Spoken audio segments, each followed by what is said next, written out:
Hi Jennifer, how are you Hello. doing today? Doing pretty good. Yeah? Yeah. Still kind of getting over the whole accident that happened. Right, we were discussing that last session. Mhm. How are you doing? What's going on? Well, I'm feeling a little better than last week, but still a little freaked out when I'm driving, and dealing with the insurance company has been difficult. So I've just been like pretty stressed out about the whole thing. Yeah, yeah. So when you're driving, you're feeling anxious about just what are you feeling anxious about?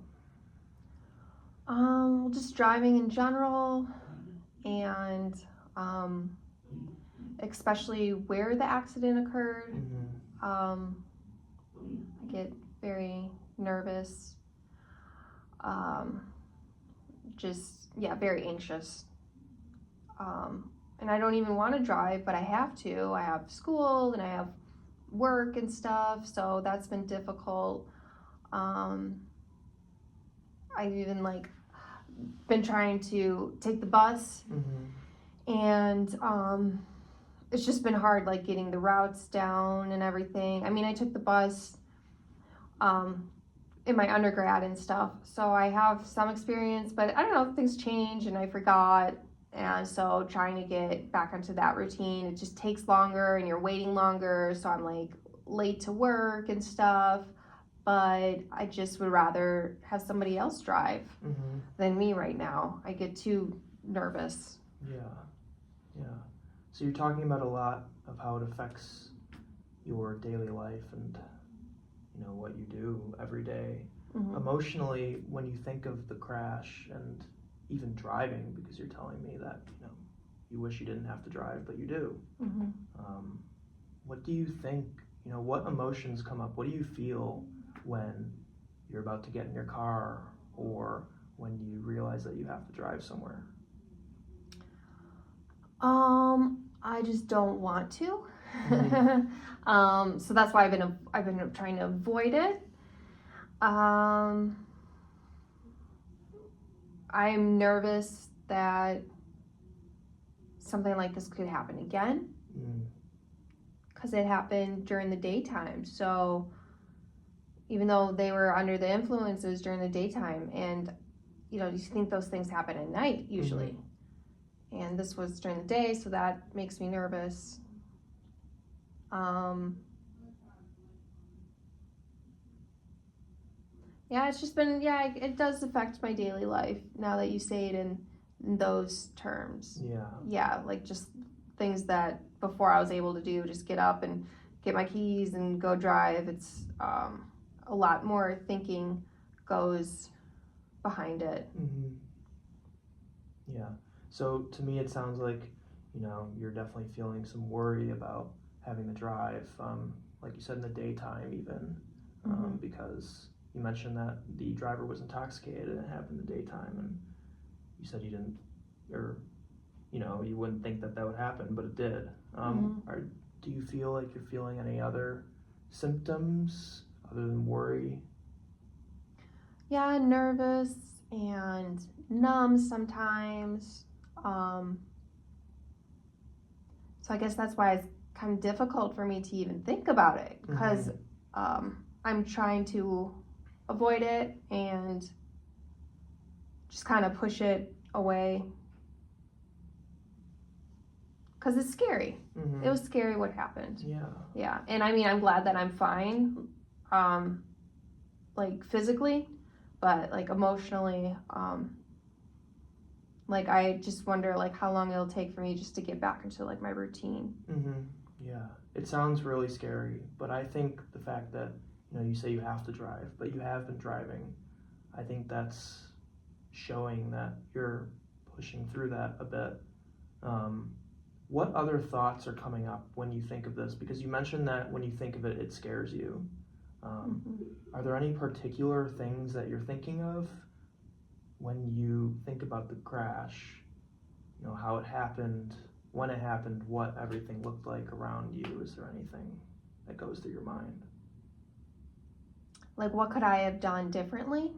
Well, anything. You said Yeah. just Well, that is what, yeah, like I think, okay, now if I'm gonna drive, what can I do differently for this not to happen again? Yeah. Yeah. What have you thought? Driving slower. I'm much more cautious when I do drive. But then I feel like I'm so cautious that I feel like it makes me even a worse driver because, I might be a little more hesitant, and drivers don't like that. So that's been difficult. I think, like I wish I just wasn't overthinking it. I wish I could just like get in the car and just drive. Yeah. But now that you've said like what am I thinking, I'm trying to think of that. So remind me again, if you would. You said that the crash occurred from a drunk driver, right? Yeah. Okay. Yeah, and it's at an intersection that I use quite often. So I have been avoiding that intersection, and I can get around it, but then it just takes a lot longer to get around it, and then I'm like, it's just taking up a lot of time.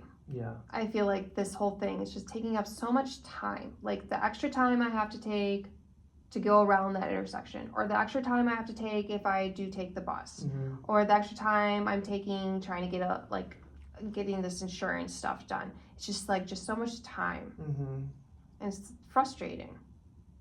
Yeah. So you feel like it's consuming a lot of the time that you would maybe spend doing other things. Yeah. So would I be right in saying that, this time consumption, are you thinking about it a lot, maybe most of your day, since it consumes so much time? Yes. Yeah. Have you found anything that you do to get your mind off of it? Have you found any of your hobbies or, anything else that distracts you from the crash? I like walking. That's very helpful for me, and it's not driving. So I'm still moving, and I'm still experiencing life, and and I have, now that the weather's a little warmer, that's a little nice. I can sometimes walk, but not really. I can't really walk that much. To actually get from point A to B. But yes, walking has been helpful. And I noticed I've been listening to music more often, and I'll just listen and just kind of zone out and just I've kind of allowed that to be sort of it's not as productive as let's say reading for a class or something, but that's been helping me sort of zone out and just kind of enjoy my time. I think that it sounds like it's helping you, and if it's helping you distract and take up your time, I think that could be productive. Yeah. I think anything to help with the worry and the anxiety that you feel when you think about it does help. And you said that most of your time is with the insurance company and dealing with liabilities and other things. Yeah. Well, yeah, that is taking up time, and then just the back and forth and the calling and the estimate and all this, and I think it's one of the estimates was higher than the other one, but they want to give me the lower estimate, and so I've been really on top of that and trying to get that figured out, and that's just me. That doesn't have anything to do with the crash. I just would rather get the higher estimate, and I'm not going to stop until I get it. But that can be frustrating trying to talk with different the different agents and stuff, and they're always trying to give you the lowest one no matter what. They just go this is the preliminary one and and I'm like, no, I really this is the estimate I got from my official paperwork from the dealership that I went to, or the repair shop that I went to. But so that just can be frustrating, and Yeah. So financially, maybe a little bit also adding to the anxiety. Yeah. Yeah. Because I want to get as much as I think it's that I should for my car. It was very much damaged and totaled almost, and it's going to be expensive. That's a whole other thing that I'm probably pushing all this away because of that. 'Cause, like, you know, anything that's financial is can be scary too. Absolutely. Mm-hmm. Yeah, finances are such a big thing, especially when it's overlapped with, you know, the crash that occurred. Mm-hmm. That sounds just like a lot to be handling and juggling. But I liked that you brought up some things that you do in your free time to distract from them. How much time would you say you have for that? Because you mentioned that you go to school. You're attending school right now. Mm-hmm. You're working as well, correct? Mm-hmm. Yeah. So seems like a lot's going on in your life, and you're trying to juggle it all while dealing with, you know, some grief you might have from this crash. Yeah, I already have a lot going on, so this on top of it is and school's expensive, you know. Mm-hmm.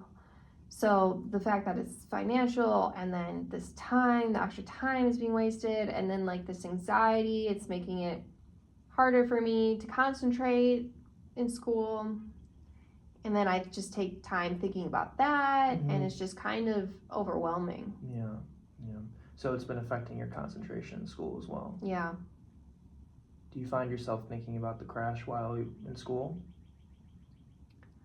You know, I don't know if I really think about the crash. I think about all like the consequences and everything that I have to do now Mm-hmm. because of it. Mm-hmm.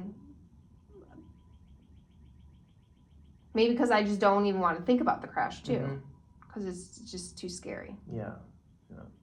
But you're still thinking about the consequences of it, and Yeah. maybe it's reaching into a bit of your attention at school. Yeah. Okay. Mm-hmm. And what about your work life? Is it affecting anything at work? You know, how's that going? Besides me showing up late sometimes, I think I've been fine. Mm-hmm. I mean, maybe last week I was a little more anxious and maybe wasn't as social, and I still am a little bit now because I'm just trying to like figure it out, and I don't want to just like dump all this on people I'm interacting with. Sure. So maybe unintentionally I just like avoid talking to people even. Mm-hmm. Or if I am, I might like start talking and I just get upset about something else, even though it's really about the crash. Yeah. It sounds like you would typically be a pretty social person, so you're just trying to avoid talking to people just in general because these thoughts come up and arise. Mm-hmm. Do you find any moments in particular during your day?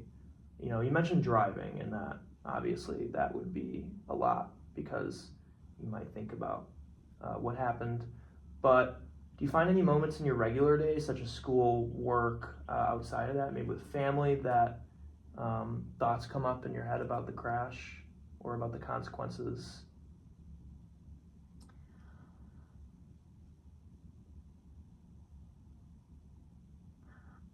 Maybe not exactly the crash, but the unexpected. Mm-hmm. Anything that might be unexpected or fearful in situations, just even interpersonal ones. Because you never know what's going to happen. Mm-hmm. Like the crash, I didn't think that was going to happen that time. You know, it's daytime, it's a nice day out, and I'm just doing my regular thing in a regular intersection I usually go through, and then that happened. So in others, you know, I think about other situations and I go, well, I don't know what's going to happen. Sure. So that kind of freaks me out. So the unknown. Yeah. Have you found yourself in any situations since the incident where you've been in the unknown? Yeah, I got in a fight with someone the other day about something kind of stupid. I mean, they said something annoying, and then I got very upset, and I think it was because like we were planning on doing something, and I just kind of got nervous about driving there and all this and that, and or even getting there, and I think like the whole thing just I don't think I would normally act like that with that person. And yeah. So what would you typically be feeling with that person before everything that's going on? Like I would feel like, oh, we'll work it out. We'll figure it out. Mm-hmm. But since I'm not really sure, anything can happen anytime at any time. Sure. So what if we don't figure this out and it'll just crash and burn anyways? So I'm just I think I've just like been more on edge and stuff too. Yeah. It sounds like a lot of what ifs. Mm-hmm. Yeah. Going on in your head. Yeah.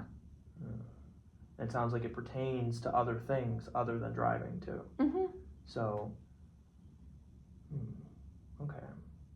So I hear you talking a lot about, your anxiety, not specifically about the crash, but how it's seeping in, how everything else surrounding it is seeping in to your daily life. And I want to ask a question about, what if this didn't happen, and what would it take for your anxiety to go away? What do you think could happen to make your anxiety fully go away? Is it the liabilities? Is it dealing with the financial stuff? Yeah. I think if I got like a big fat check from the insurance company and some time, I think we'll heal it. Okay. But at the moment,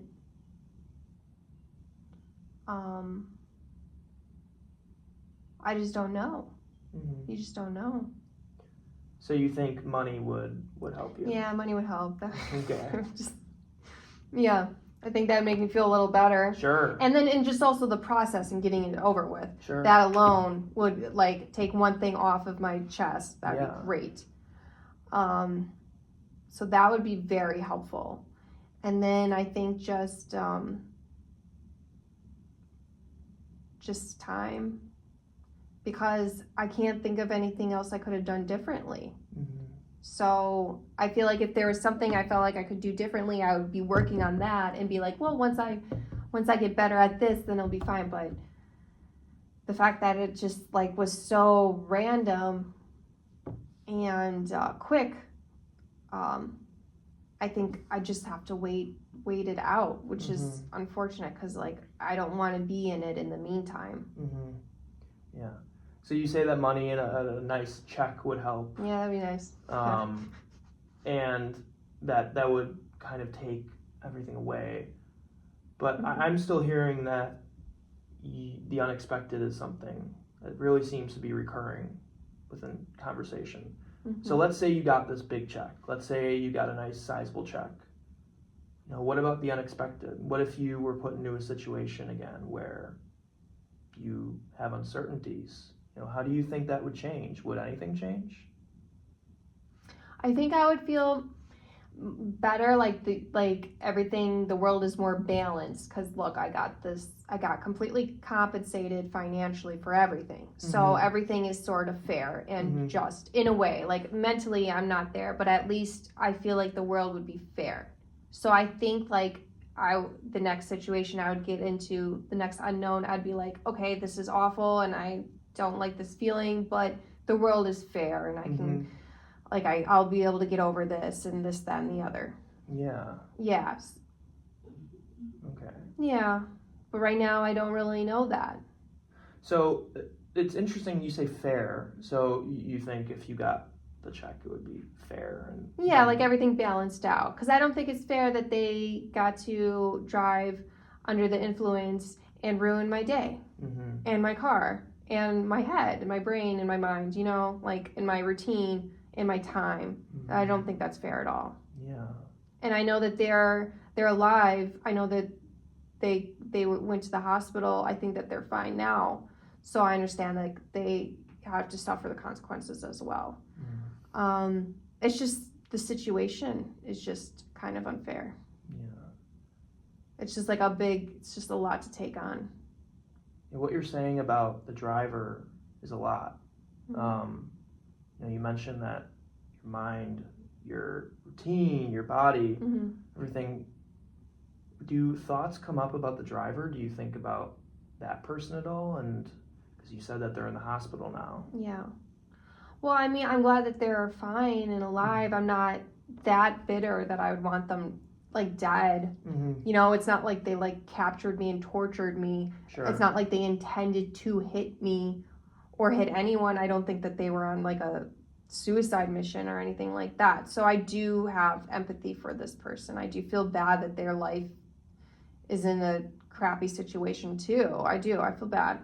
And I don't think it was intentional. So that, I guess that makes me feel a little bit better about the situation. Like, it wasn't a personal thing. I just happened to be unlucky that day in time. Okay. Yeah. Yeah, I guess that makes me feel a little bit better. Okay. So, sounds like what I'm hearing, financially, that would be the biggest thing. I'm wondering, financially, you were talking about earlier, you've been in a lot of talks with them, but you're not sure what's going to happen because they keep trying to go up and down. Yeah, and they really want to give me the low one. Yeah, the low end. Yeah. So, at least for the car. Yeah. So, in saying that that would be the biggest stress reducer, that would be the biggest, it would help you the most. Let's put a scenario where they keep going back and forth less. They keep trying to go less. Is there anything else that you can think of that could help you out with this worry? Let me ask you a question. Where on a scale of 1 to 10 would you say your worry is at now? 1 being the lowest, 10 being the highest. I would say like last week it was probably at like a 9.5, and this week maybe it's at like a 7.5. 7.5. Yeah. Okay. So it went down a bit. Yeah. Okay. Why do you think it went down? Because it sounds like you've been dealing with a bit more uncertainty. So I'd say that's a pretty good drop. Yeah, I think just like I'm just like getting used to the fact that this happened. It's very frustrating, but like I'm alive. I'm okay. Yeah. So you're at a 7.5. Would you say that if you got this big check, would your anxiety go down to a 0? I think it would go down to like a 2. Okay. And I can live with that. You can live with that. I can live with the 2. You can live with the 2? Yeah, I think that'd be fine. What do you think would get you to a 0? I mean, is anybody's anxiety at a 0? Maybe. Well, for this situation. For this situation. I think just time. And just like more like driving and seeing nothing bad happened, and just kind of getting used to it. So you think exposing yourself a little bit more? Yeah. Okay. So when exposing yourself, because that can be really difficult. Have you found driving on small roads versus highways versus back roads? Have you found any type of driving anywhere, any different location to be easier and maybe help with that exposure? Well, because it happened at an intersection, those are the most anxiety-provoking ones. So, yes, I still get nervous, like on the highway, especially getting on and off the ramps, and just anything that requires like having to somewhat interact with another car, anything like that. So that's not too bad, like the highway, but yeah, like the intersections and stuff, that stuff freaks me out. Okay. So we're nearing the end of our session. What I'm hearing mostly, I'll say again, is that financially that could be your biggest mitigator from that 7.5 down to that 2, and maybe some exposure and some time. So I think next week it would be good if we worked on a little bit of exposure, because from what I'm hearing, that might be the biggest thing for you, just because, like you say, time is what's going to help. So maybe we can work on some exposure techniques. And I also want to maybe focus on some other things other than financially that could reduce risk and could reduce anxiety for you. So would this time next week work for you? Sure. Okay, Mhm. sounds good. Thank you, Jennifer. Okay. appreciate Thank you. it. Thank you.